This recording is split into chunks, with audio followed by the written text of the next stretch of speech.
I like the music of Bob Marley as much as the next guy. I was a college kid in a dorm room once. That was only about 6 months before I dropped out, but I smoked enough weed to get the whole experience. Anyways, Bob Marley. One love.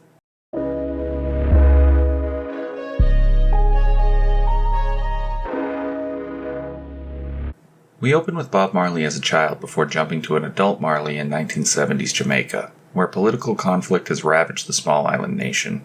I'm abrupt when describing the opening because the film abruptly jumps to this period as well. It felt like I blinked and next thing I knew I was seeing Bob's first peace concert. After that, we basically just watched the remainder of Bob Marley's life, with a couple of flashbacks here and there to add context to the narrative. That's all you really need to know before seeing this biopic.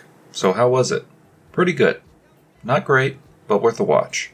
Kingsley Ben-Adir plays a convincing Bob Marley. He shows the flawed musician's quest for peace and love in a way that's relatable, empathetic, and even empowering.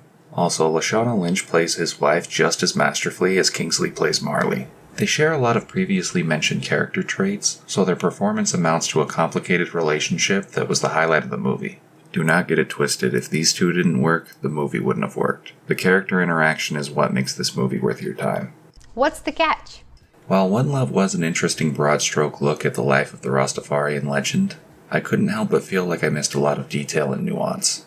By the time the credits rolled, I was inspired to look into Bob Marley's life more, so the movie did its job on that front, but more information in the movie itself would have been welcomed. The film moves so quickly over major events in this man's life that should have had time to bake. It doesn't look done. You're just is that dough? Is that bread dough, bitch? The lack of focus is my only complaint with this movie, but it's a big one.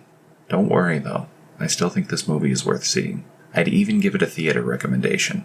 Why? Because it's honestly really soothing to hear Bob Marley and the Wailers over a high-end sound system. With how tumultuous the world can be, it's nice to hear everything's gonna be alright. It was even nicer to watch a film preaching a message of unity. That's it for me. And as always, thank you for your time.